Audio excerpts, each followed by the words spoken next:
Assalamualaikum warahmatullahi wabarakatuh. Perkenalkan, nama Ulun Ahmad Sofi dari Prodi FAI semester 3. Di sini Ulun ingin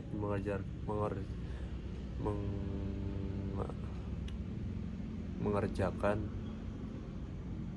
tugas dari Bapak Muhammad Husni selaku dosen pengampu mata kuliah Arab Melayu. Di sini Ulun ingin menjelaskan kitab Kifayatul Muhtaj yang dikarang oleh Al-Alim Al-Alamah Al-Arif Billah Al-Syekh Daud bin Abdullah Al-Fatani. Faedah tersebut di dalam syarah Miraj Buyuti bagi Syekh Qalyubi tersebut di dalam hadis sabda Nabi Muhammad sallallahu alaihi wasallam, barang siapa membaca subhanallah 1000 kali pada tiap-tiap hari maka sungguh telah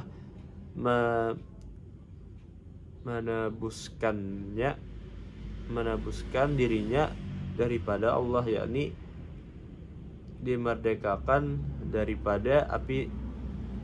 dimerdekakannya dia daripada api neraka. Nah, jadi bagi orang yang membaca subhanallah 1000 kali pada tiap-tiap hari maka dia akan dimerdekakan daripada api neraka. Lagi sabda Nabi Muhammad sallallahu alaihi wasallam, barang siapa membaca subhanallah wa bihamdihi 100 kali pada tiap-tiap hari, diampunkan dosanya, dan jikalau ada ia seumpama buih di lautan sekalipun dan lagi. Nah, jadi bagi orang yang membaca subhanallah wa bihamdihi 100 kali pada tiap-tiap hari, maka Allah akan mengampunkan dosanya walau sebanyak seumpamaannya seperti buih-buih di lautan. Dan lagi sabda Nabi Muhammad SAW, barang siapa mengucap tasbih akan Allah Ta'ala 100 kali pada pagi-pagi dan 100 kali pada petang-petang adalah seperti mereka yang mengerjakan 100 kali haji. Nah, bagi orang yang mengucapkan tasbih sebanyak 100 kali pada pagi dan 100 kali pada petang, maka orang tersebut seperti mengerjakan haji sebanyak 100 kali. Dan barang siapa mengucap alhamdulillah seperti demikian, artinya 100 kali pada pagi dan 100 kali pada petang, itu adalah ia seperti mereka yang perang sabilillah 100 perang. Nah, jadi bagi orang yang mengucapkan alhamdulillah sebanyak 100 kali pada pagi dan 100 kali pada petang, maka orang tersebut seperti perang sabilillah sebanyak 100 kali. Dan barang siapa mengucap tahlil seperti demikian, itu adalah seperti mereka yang memerdekakan 100 sahaya. Nah, bagi orang yang mengucapkan tahlil sebanyak 100 kali pagi, 100 kali pada pagi dan 100 kali pada petang, maka orang itu seperti memerdekakan sahaya sebanyak 100 sahaya. Dan barang siapa mengucap takbir seperti demikian, itu tiada didatangkan seorang pada hari kiamat dengan seumpamanya barang didatangkan dengan dia,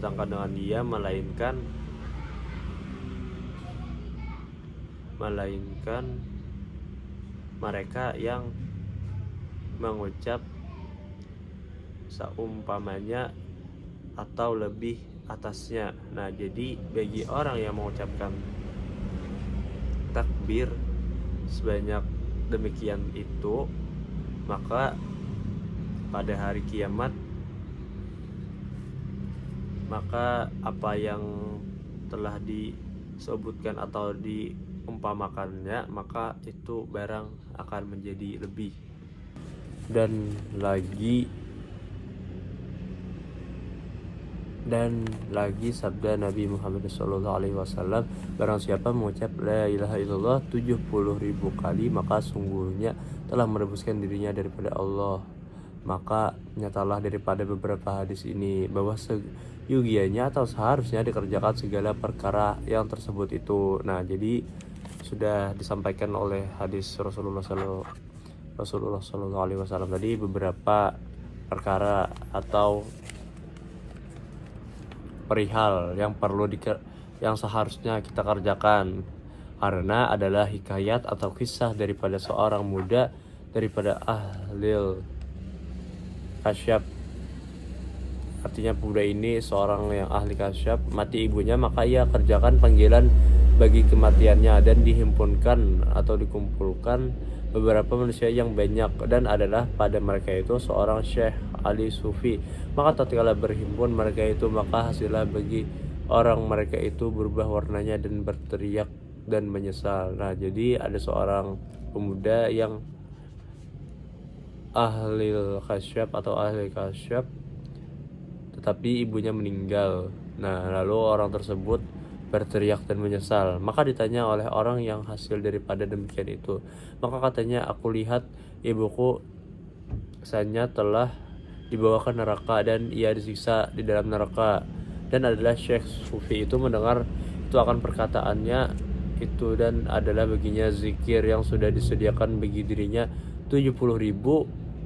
Maka berkata ia pada dirinya, hai Tuhanku, bahwasanya telah aku sediakan zikir 70.000 bagi diriku, dan aku saksi akan dikau bahwasanya aku berikan zikir itu bagi ibu orang muda ini. Maka tiada selesai cita hati Syekh itu dengan demikian, hingga berdirilah orang muda itu tertawa-tawa. Maka ditanya orang baginya akan dia. Maka Syekh itu bertanya pada anak muda itu, maka berkata, ia telah aku lihat. Pemuda itu berkata,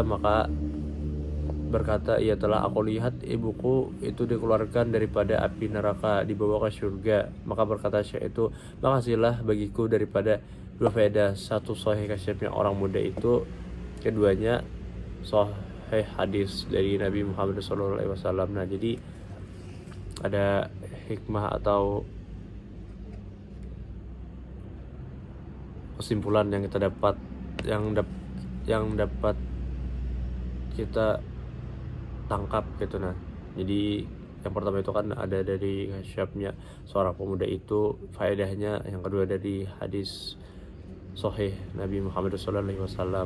Nah, jika orang itu berdoa kepada orang yang meninggal, maka insya Allah pahalanya atau doa tersebut akan sampai.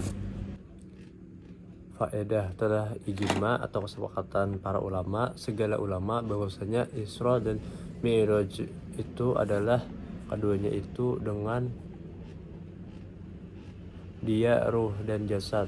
Artinya Rasulullah Isra wal Mi'raj itu dengan keduanya, antara ruh dan jasad, dan adalah keduanya itu pada malam yang satu daripada Mekah dahulu, daripada hijrah dengan setahun atau setengah kemudian daripada mati Abu Thalib dan Siti Khadijah, pada malam Senin atau Isnin pada 7 likur atau 27 hari bulan Rajab. Dan tiada jatuh seseorang daripada anbiya atau para nabi-nabi yang dahulu-dahulu, kata mu'alif, afala uhannu,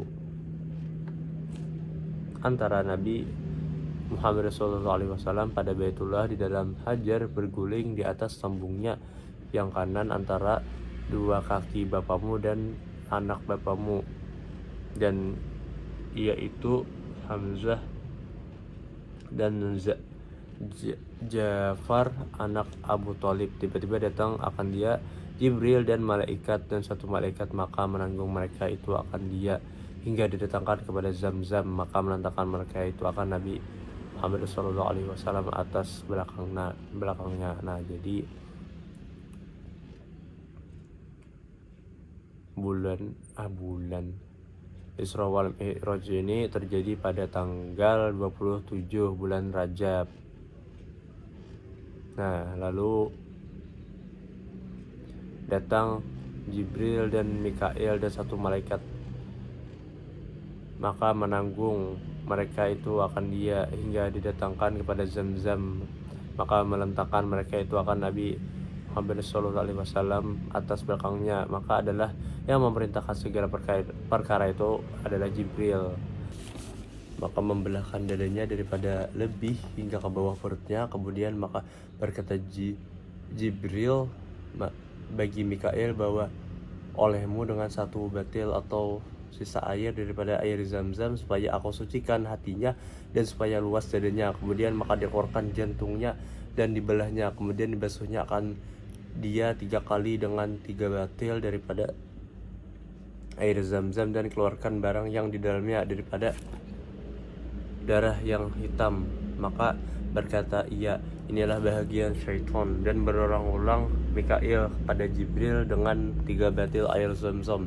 Kemudian maka didatangkan Jibril dengan sesuatu batil yang lain pula daripada emas penuh di dalamnya hikmah dan iman. Maka menuangkan Jibril ke dalam dada Nabi Muhammad SAW, maka penuhlah dengan hikmah dan ilmu dan yakin dan Islam. Kemudian maka ditutupnya dengan jahitnya dengan ketiadaan pedih dan sakit atau tidak merasa pedih dan sakit.